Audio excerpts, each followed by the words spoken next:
मानव सृष्टि के सबसे अलौकिक, रहस्यमयी और महाशक्ति संपन्न युग महापुरुष परम पूज्य स्वामी जी महाराज के पावन चरण कमलों में अनंतो अनंत प्रणाम। गुरु महाराज के प्रतीकात्मक स्तंभ, उनकी दया कृपा के आधार संस्था प्रमुख पूज्य महाराज जी को कोटिशः नमन। संस्था के शुभचिंतक, मार्गदर्शक, वरिष्ठ सम्माननीय पदाधिकारी, सदस्य, परमार्थ की मंजिल पर तड़प और विरह का सहारा लेकर के अग्रसर परमार्थी पंथ के राहगीर, प्रेमी भाई बहनों, माताओं, धर्मप्राण सज्जनों, ऑनलाइन संदेशों को सुन रहे सत्संग प्रेमी भाई बहनों, सबको सादर हार्दिक जय गुरुदेव।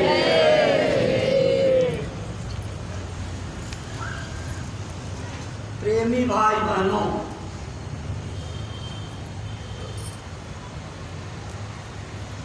ये संसार पाप और पुण्य से चल रहा है।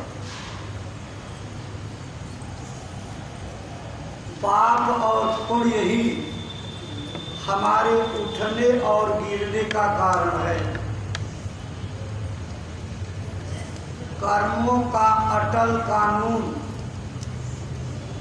जो सृष्टि के आदि से चला आ रहा, वो बड़ा ही बारीक है, बुद्धि से समझने के बहुत परे है।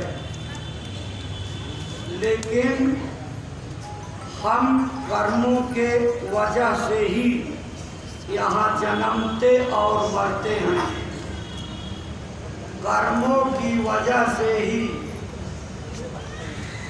हम सब लोग जीवन में सुख और दुख भोगते हैं। दोनों कर्म हमें बांधते हैं। गुरु महाराज एक को सोने की बेड़ी और दूसरे को लोहे की बेड़ी बताते थे। सोने की बेड़ी क्या है? अच्छे कर्म करके आप स्वर्ग वैकुंठ का सुख भोगने का मौका पाओगे, लेकिन वह भी अस्थाई नहीं है। हमारे यहाँ का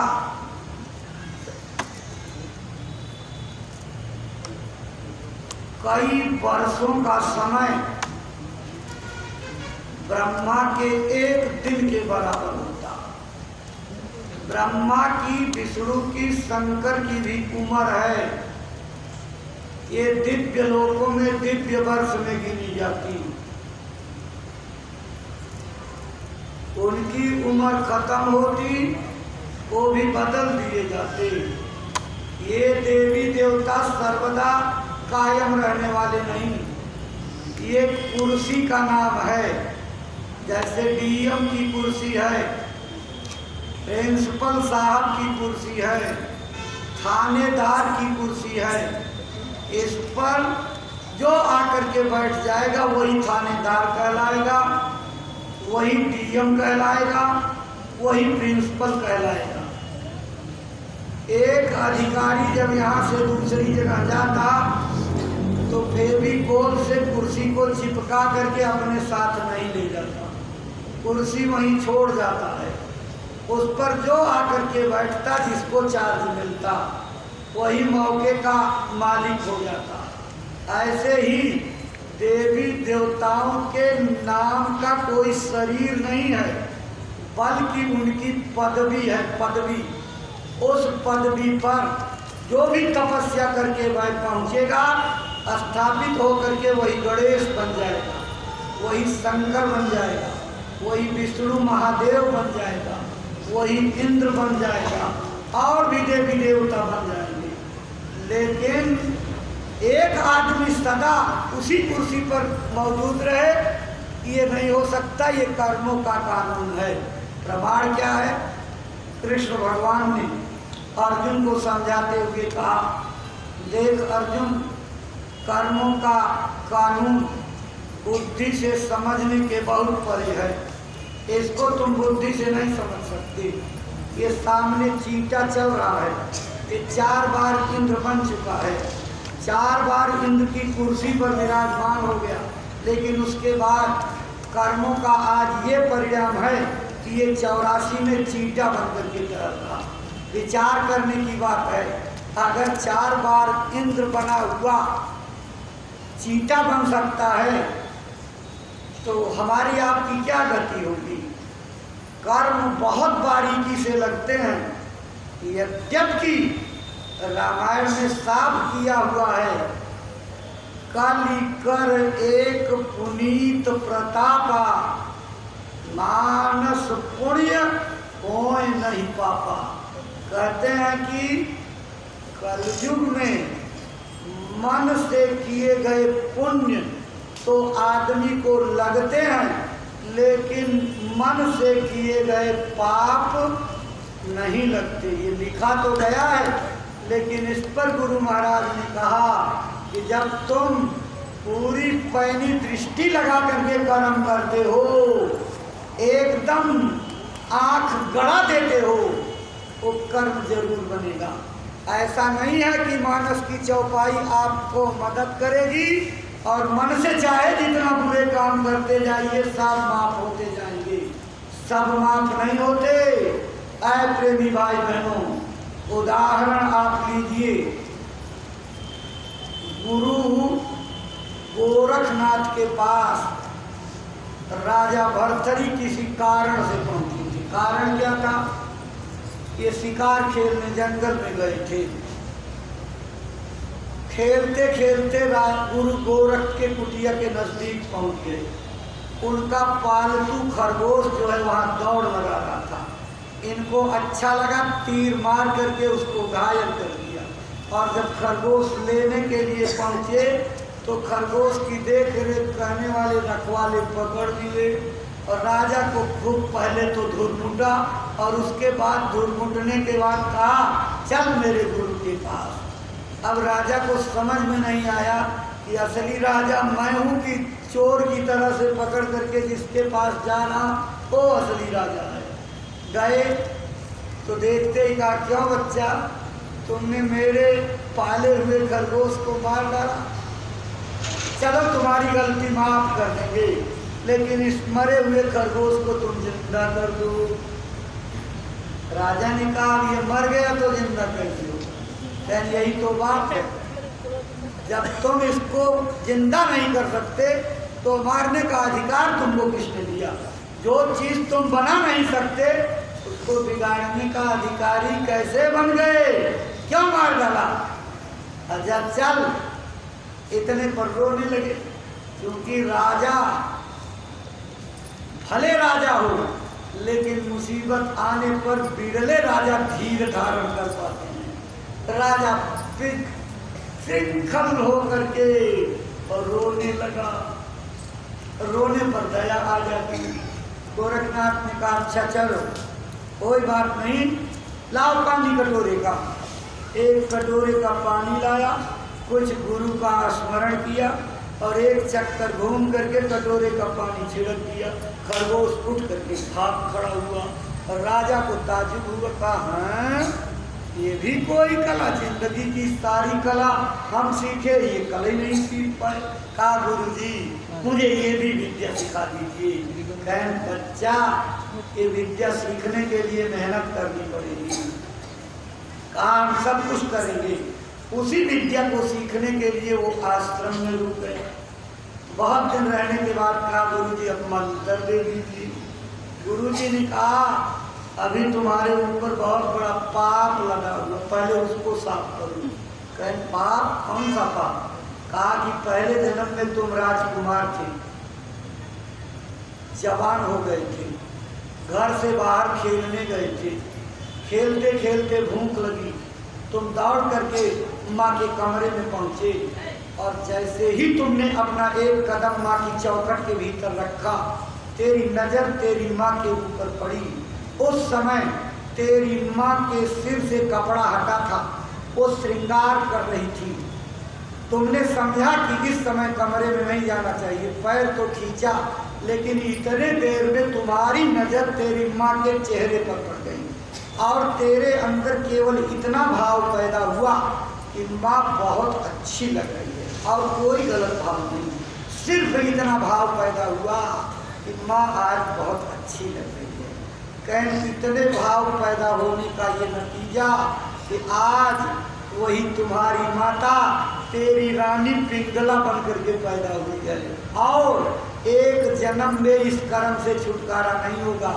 ये कर्मों के विज्ञान का अटल कानून है, हर कर्म की 1000 गुना जो है सजा मिलती, यानी एक गलती के नाते 1000 बार आप सहस्त्रों बार जो है उस देह को पाओगे। कहा, 1000 बार ये जब तक तुम्हारी पत्नी बन करके तेरे साथ गुजर बसर नहीं करेगी तब तक इस कर्म से छुटकारा नहीं होगा। गुरु गोरखनाथ दोबारा रोने लगे। कहा, महाराज जिंदगी में बड़े भाग्य से आपके दर्शन हुए, 1000 जन्म में तो कितने कलयुग सतयुग बीत जाएंगे, कल्प निकल जाएंगे और फिर पता नहीं उस समय आप जैसा महात्मा मिले ना मिले। तो गुरु जी कोई दया करिए। गुरु के पास हर उपाय होता है। गुरु के पास ऐसा कोई रास्ता नहीं है जो निकालने का जो है ना हो। गुरु ने कहा कोई बात नहीं बेटे, घबराओ मत, तुम्हारी ये भी मुसीबत हम दूर कर देंगे। अरे जब अपने खटिक गुरु को, धुनिया गुरु को पा करके और नारद ने जा करके कह दिया कि मिले तो गुरु, लेकिन वो मुझे गोड़िया जाति के मिले, यानी धुनिया जाति के मिले, तो निंदा बन गई। कहा तुम तो 84 जाओगे क्योंकि तुमने जबान से गुरु की निंदा कर दी। कहें उपाय बताइए। कहें मैं नहीं बताऊंगा, उसी गुरु के पास जाओ, कोई गोड़िया गुरु तुमको जो है उपाय बताएगा। गए वो सवेरे लोटा लेकर के लैट्रिन जा रहे थे, रास्ते में उनको तो लैट्रिन लगी है, हाथ जोड़ के खड़े हो गए, गुरुजी बड़ी गलती हो गई, मैंने आपकी निंदा कर दी। कहें ठहरो मैं लौटता हूँ। लैट्रिन से लौटे, कहें हाँ बताओ। कहा महाराज मुझे 84 मिल गई, आपकी निंदा करने के नाते कोई दया कर दीजिए, सरल उपाय काट दीजिए। उनका अच्छा, एक लकड़ी उठाया, 84 खाना बनाया, ऐसे ऐसे आड़ी खींच करके कहा इसी पर लोट करके इस पार से उधर चले जाओ, 84 तेरी कट गई। इधर से उधर लोट लिया, सरलता से 84 पार हो गई। गुरु के पास हर उपाय होगा। तो गुरु जी ने कहा बेटे चला जा तू मेरा ये लाल कपड़ा पहन करके और रानी पिंगला के महल के आगे सरंगी बजाता हुआ जा, और जा करके कहना माई भीख दे दे। और अगर पिंगला ने आकर के भीख दिया तो तेरी 1000 जन्म की मुसीबत खत्म। आप समझ लीजिए, उस रानी पिंगला ने सुना कोई जोगी सरंगी बजा रहा और चिल्ला रहा माई भीख दे दे, ए माई जोगी खड़ा भीख दे दे। बहुत दिन बाद लौटे थे, दाढ़ी बाल बढ़ गई थी, भेष बदल गया था, पहचान पाई नहीं, और उठा करके झोली में डाल दिया। और जब चद्दर में लपेटा तो कहा जय हो माई, तेरा कल्याण हो। तो जिसने 50-60 साल की जिंदगी एक साथ गुजारी हो तो पहचान नहीं पाएगी। बोली, उसने कहा आप मेरे पति बेटे? कहा नहीं माई, कोई किसी का पति पत्नी नहीं, तू मेरी माँ, मैं तेरा बेटा। माई तूने मेरा कल्याण कर दिया, भगवान तेरा कल्याण करे। यही कर करके भिक्षा लेकर के भगा और उसने दौड़ लगाई, कहा रुक जाओ, आए मेरे साईं, आए मेरे प्राण, आए मेरे बालम, आए मेरे राजा, रुक जाओ। लेकिन कौन रुकता, भाग गया, मूर्छित होकर गिर गई। और जब उठी देखी तो कोई जोगी नहीं, लौट आई घर।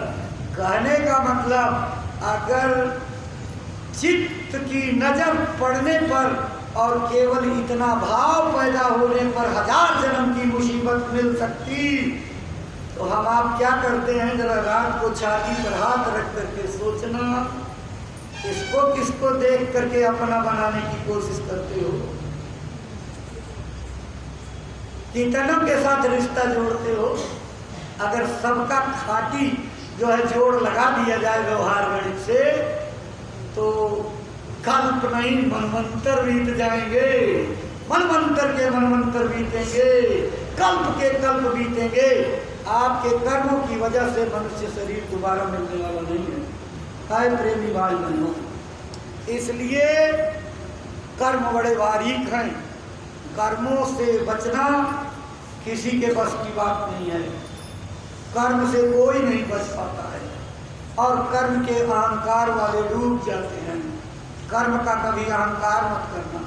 देखो प्रेमी भाई बहनों, नीचे से ऊपर चढ़ती हुई जाती है। पेड़ पौधे एक तत्व के जानवर हैं। ये जितनी फसलें आप उगाते हो सब एक तत्व की हैं। जितनी सब्जियां उगाते हो एक तत्व की हैं। गेहूँ, चावल, मटर, बाजरा, गन्ना, चुकंदर, किशमिश, अंगूर, मौसमी, जितने सेब, पपीता, चीकू, नाशपाती, जो भी फला, ये सब एक तत्व के हैं। इसके बाद दो तत्व के जीव, दो तत्व प्रकट होते, तीन तत्वों में तीन प्रकट होते, चार तत्वों में चार प्रकट तत्व, एक गुप्त होता। मनुष्य शरीर में पांचों तत्व प्रकट अवस्था में होते। इसमें आकाश तत्व जो चौपाए जानवरों में गुप्त रहता, प्रकट आ जाता। इसी आकाश तत्व के नाते मनुष्य में बुद्धि होती, और जिसके आकाश तत्व का संतुलन बिगड़ जाता, पागलों की तरह कूड़ा करकट चिथड़ा लपेट करके और पागलों की तरह सेंस खत्म हो जाता, उसके होश हवास नहीं रहता। इसलिए पांच तत्व का पूरा ये मनुष्य शरीर। कर्म इसी तरह से छोटे बड़े होते, मूली काटने का, बैगन काटने का, गेहूं पीस करके खाने का, इनका भी सब कर्म बनता, लेकिन इतना बारीक बनता कि ये हल्का पर्दा जीवात्मा पर डालते। दो तत्व के जीवों को मारने वाले उससे ज्यादा पापी, तीन तत्व के जीवों को मारने वाले उससे अधिक पापी, चार तत्व के जानवरों की हिंसा हत्या करने वाले और ज्यादा पापी, और मनुष्य की हत्या करने वाले सबसे बड़े पापी। यानी इसका लंबा बोझा। तो पाप तो वनस्पतियों को भी तोड़ना है, लेकिन क्योंकि इस शरीर को जीवित रखने के लिए तत्वों की जरूरत है, इसलिए एक तत्व के जो वनस्पतियां फल हैं, इनकी इजाजत महात्माओं ने दी। और इनके कर्मों की माफी कैसे होती? आप जो अनाज उगाते हो, उस अनाज से तमाम धरती के कीड़े मकोड़े, चूहे छछूंदर, तमाम चिड़ियाँ, तमाम कीड़े मकोड़े आपके मेहनत मशक्कत से पैदा किए हुए अनाज को खा करके जीवन चलता है। उनके जीवन चलाने के नाते आपके फसल काटने का जो पाप होता वो लगभग बराबर हो जाता, माफी में आता। अक्स तो इसका भी आता, लेकिन ये बिल्कुल नामिनल होता, ये कोई गुनाहगारी में नहीं शामिल, इसकी इजाज़त महात्माओं ने दी। लेकिन अगर आप मछली कछुआ खाओगे काटोगे, उसका पाप इससे ज़्यादा लगेगा, वो आपकी जीवात्मा के ऊपर लगेगा। और अगर आपने तीन तत्व की पक्षियाँ, कबूतर, मुर्गे, इनको काटा तो उससे ज़्यादा। चार तत्व के जानवर, गाय, भैंस, सूअर, ऊंट, गधा, घोड़ा, खच्चर, अगर काट करके खाया तो इसका और ज़्यादा पाप कर। और अगर कहीं मनुष्य की हत्या आपने कर दी तो वो हत्या का पाप सबसे भारी होता है, उस हत्या के पाप को कोई माफ नहीं कर सकता। अन्य एक तत्व के जीव की हत्याएं आपकी की गई मानव सेवा, अतिथि सेवा, भूखे प्यासे की सेवा से वो खत्म हो जाती, लेकिन दो तत्व से लेकर के पांच तत्व के जीवों की गई हत्या हिंसा में शामिल होती है, और इसका पाप भोगना जरूर पड़ता है। कर्म का बदला सबको चुकाना पड़ता, कोई इससे बचता नहीं। प्रेमी भाई बहनों, भीष्म पितामह जब सरसैया पर पड़े थे, बाढ़ चुभे थे, खून बह रहा था, तो उन्होंने कृष्ण जब मिलने गए तो पूछा, महाराज 50 जन्मों का होश मुझे आत्मज्ञान से किस कर्म की सजा है जो मैं 6 महीने सूरज के दक्षिण से उत्तर आने का इंतज़ार करूं और तब शरीर त्यागूं। उन्होंने कहा कि पितामह, आपको 50 जन्मों का ही होश है, आगे के लिए मैं अपनी दिव्य दृष्टि देता हूँ, आप इससे देखते चले जाओ। देखते गए, 51, 52, 56, 64, 85, 101, 111, 118, 120 जन्म तक कुछ नहीं मिला। जैसे 1 से 21वें जन्म पर उनकी नज़र पड़ी, उन्होंने देखा कि भीष्म पितामह एक राजकुमार थे, घोड़े पर बैठ करके भाला चमकाते हुए जा रहे। उस समय अर्जुन गिरगिट की योनि में था और सख्त से गिरगिट ने रास्ता काट दिया। राजकुमार को गुस्सा लग गई, ये छोटा जानवर मेरा रास्ता काटता, निशानेबाज थे, भाले को चौंक करके उसकी पीठ में उठा लिया और हिलाते हुए, ऐ नाचित जानवर, तेरी हिम्मत, तूने मेरे रास्ते को काटने की जरूरत की, अभी तो मैं तेरी करनी का फल चखाता हूँ। उस सैल राजा के बेटे थे, ले जा करके नागफनी जंगल में पड़ी थी, उसी नागफनी के ऊपर उस भाले को फेंका और सारे गुच्छे के गुच्छे, झुंड के झुंड कांटे उसके शरीर में चुभ गए। भाला खींचा और घोड़ा दौड़ाते चले गए। वो तो बेचारा कांटों में अटक गया और 6 महीने तक उसी कांटों में अटक करके तड़पता रहा। इधर ऐठे निकलने का जतन करे, लेकिन निकलने का कोई जतन उसके पास नहीं आया। इसलिए 6 महीने बाद उसने दम तोड़ा। कहा, पितामह देख लो, इसी करनी का फल है। आपने झुंड के झुंड काटे उसके शरीर में चुभा करके जो गलती की, आज उसी अर्जुन ने बाणों की सैया बना करके सारे शरीर को छेद डाला। लेकिन जरा गिनो, कांटे कम तो नहीं, कांटे गिनो 5 कांटे कम थे। कहा, अब बताओ क्या इरादा, इसी जन्म में भोगोगे कि अगले जन्म में? कहा, नहीं महाराज, क्यों दोबारा जन्म दिलवाओगे, इसी में भुगता दीजिए। तो सारा शरीर तो चारपाई की तरह से वहाँ जो है बाढ़ सैया पर लौटे, लेकिन ये सिर उनका, इस पर तो कोई जो है बाढ़ लगे नहीं थे। तो जैसे आपके पेड़ से लटकता हुआ लौकी और कद्दू नीचे लटकता, ऐसे ये लटक रहा था। अर्जुन से कृष्ण ने कहा कि अर्जुन, इनके सिर में 5 तीर मारो और इनके लटकते सिर को इत्मीनान से तकिया बना दो, आराम से लेटे रहे 6 महीने। और 5 बाण माथे में संधान करके और तकिया बना दिया। ऐसे महान पुरुषों को जब अपने कर्मों का बदला प्रायश्चित करके और भोगना पड़ा, तो आप कैसे बचोगे? गुरु महाराज कितनी सरलता से समझाते थे। किसी की अंगुली तोड़ोगे, अंगुली तोड़ेगा, पेट चीरोगे, पेट चीर देगा, हाथ पांव तोड़ दोगे, हाथ पांव तोड़ेगा। किसी की आप कान नाक काट लोगे, काटेगा, लेकिन थोड़ा सा फर्क होगा। जब उसको मौका मिला था तो उसने चाकू से किनारे से काट दिया आपने, लेकिन जब वो फल भोगने के लिए आपका कर्म का बदला लेगा तो सूद ब्याज भी तो अदा करेगा। पूरी चाकू लगा करके जड़ से पोंछ लेगा, समूल कर देगा, इतना सूद ब्याज देना पड़ेगा। इसलिए प्रेमी भाई बहनों, किसी गफलत में मत रहना कि हमारी कर्मी को कोई नहीं देखता है। घट घट बैठा साइया, सबका मोजरा ले, जाकी जैसी चाकरी ताको तैसा दे। बैठ करके बाई कंधे पर वीडियोग्राफी हो रही, सब लिखा जा रहा। 5 लोग घर के मिला करके नई नवेली बहू को मिट्टी का तेल पेट्रोल छिड़क करके फूंक दे गए। सीजीएम की अदालत में पैसे का गड्डी चढ़ा करके और घूस दे करके बच जाओगे, बरी हो जाओगे, लेकिन उसकी अदालत से कौन बरी कराएगा? वहाँ घूस नहीं चलती, वहाँ वकालत नहीं चलती, वहाँ सिफारिश नहीं चलती, वहाँ सुविधा शुल्क नहीं है, वहाँ सीधे फैसला है।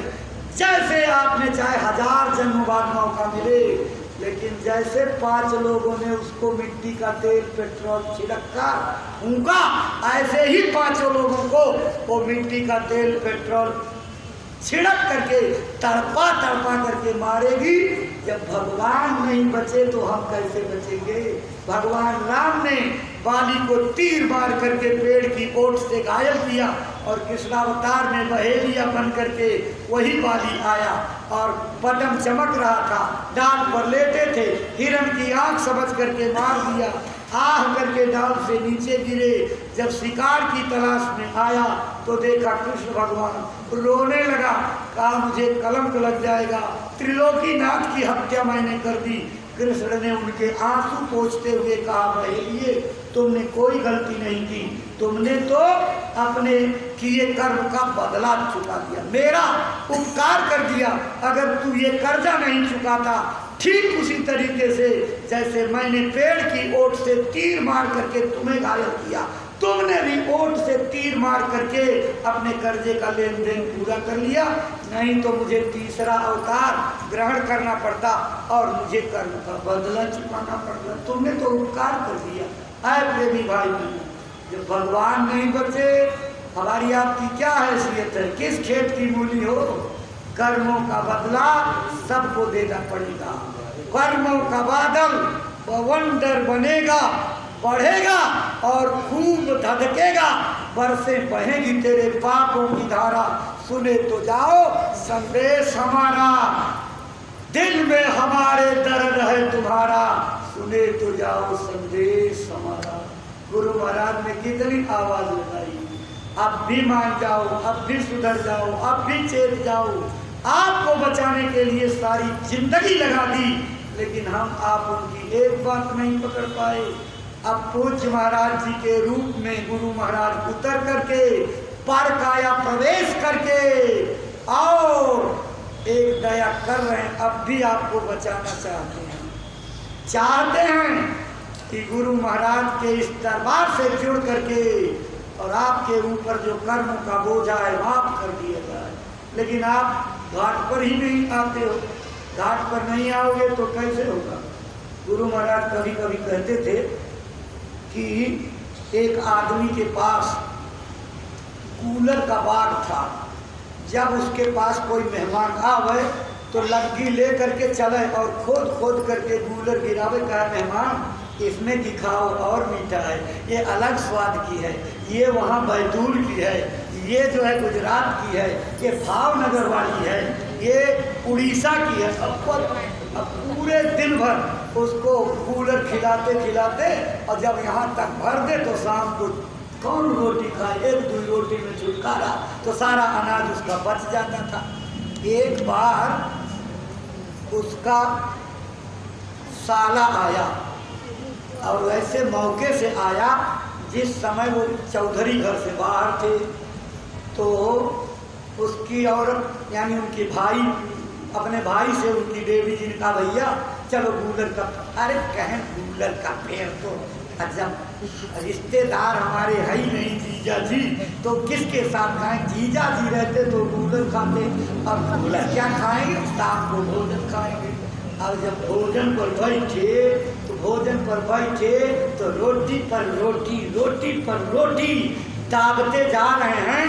तो अब इशारे से उस चौधरी ने पूछा का रे घेटा को पनियाया नहीं था, मतलब इसको तुमने जो है वहाँ कूलर के बाग में नहीं ले गई थी। तो कहता क्या करें, ये घाट पर ही नहीं गया तो हम क्या करें। कहा तभी तो चौकड़ी भर रहा है प्रेमी भाई बहनों, घाट पर जब नहीं जाओगे तो मन की चौकड़ी भरोगे। मन की चौकड़ी दूर करने के लिए सतगुरु के घाट पर जो है चलना पड़ेगा। चल सतगुरु के घाट भरा जाए निर्मल पानी, वहाँ चल करके सत्संगत में सऊद नाम का साबुन दीजिए और छूटे काली मल दाग बहुरी भवजल नहीं आवे। प्रेमी भाई बहनों, धोबी होते हैं सतगुरु जो अंतःकरण को धोते, इसलिए कपड़ा धुलाने के लिए आए हो, अंतःकरण धुलाने के लिए आए हो। कल सवेरे 8 बजे सतगुरु की साबुन चलेगी, नामदान देने और सत्संग का मौका है। 8 बजे से आप कुटी परिसर में पहुंच करके समय से पहले पहुंचिएगा और नाश्ता ले लीजिएगा।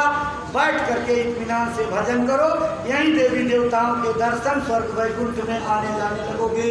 ये भारत की सनातन अध्यात्म विद्या है, ये सबके पास नहीं है, बिरले महात्माओं के पास होती है जो अपने गुरु के चरणों में बैठ करके कमाई करके उस मालिक को पा लेते हैं, वही दे सकते हैं। बाकी बाहर भटकने से कोई कल्याण नहीं होगा। जहाँ आशा बांधोगे वहीं आपको बासा मिल जाएगा, परमात्मा लाखों को दूर रह जाएगा। इसलिए अपने शरीर के अंदर परमात्मा को खोजो और सवेरे नामदान ले लो। बाकी सेवाओं में जब तक रहिए, दत्तचित्त रहिए, सेवा से सब कुछ मिलता है। आपको एक एक गांव गोद लेने का जो हुक्म महाराज जी ने दिया, यही असली गुरु भक्ति, यही आदेश का पालन, यही गुरु का गुणगान और यही भजन साधन बनने का तरीका है।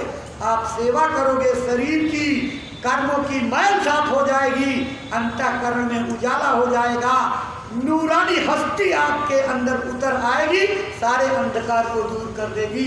लेकिन अगर गांव गोद लेने में आनाकानी, गांव गोद लेने में आलस, गांव गोद लेने में बेईमानी, तो भजन बन नहीं सकता, चाहे लाख 10 घंटे बैठो। इसलिए शरीर की सेवा काम को करो, जगा दो दुनिया को, अच्छे समाज का निर्माण कर दो, विकारों को खत्म करो, समाज को अच्छा बनाओ, ताकि देश फले फूले और आप संपूर्ण मानवता के साथ भजन करने लगे। जब सब लोग भजनानंदी तो कौन किसका बुरा चाहेगा? सब लोग समता की दृष्टि में आ जाएंगे, कोई दुर्व्यसन नहीं करेगा, कोई नशा नहीं करेंगे, कोई जानवर की हिंसा हत्या नहीं होगी, कोई किसी का धन नहीं हड़पेगा, क्योंकि हर दफ्तर में बैठने वाले को ये लगेगा अगर गरीब की आह मैंने ले ली तो ये मेरे बच्चों पर कोड़ बन करके बरसेगा, मेरे बच्चे टेढ़े मेढ़े पैदा होंगे, लंगड़े लूले पैदा होंगे।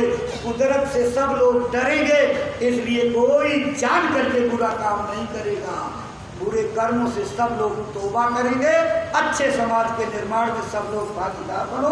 आपके दूसरी क्रिया का समय हो गया, इसलिए यहीं पर अपनी बातों को विराम देंगे, त्रुटियों को माफ करिए। सुबह शाम यहाँ 1 घंटे हाजिरी जब तक रहिए, रोज दीजिए, आदत बन जाएगी तो घर पर भी आप करने लगोगे। सब लोग बोलिए मालिक को याद करते हुए, जय गुरुदेव।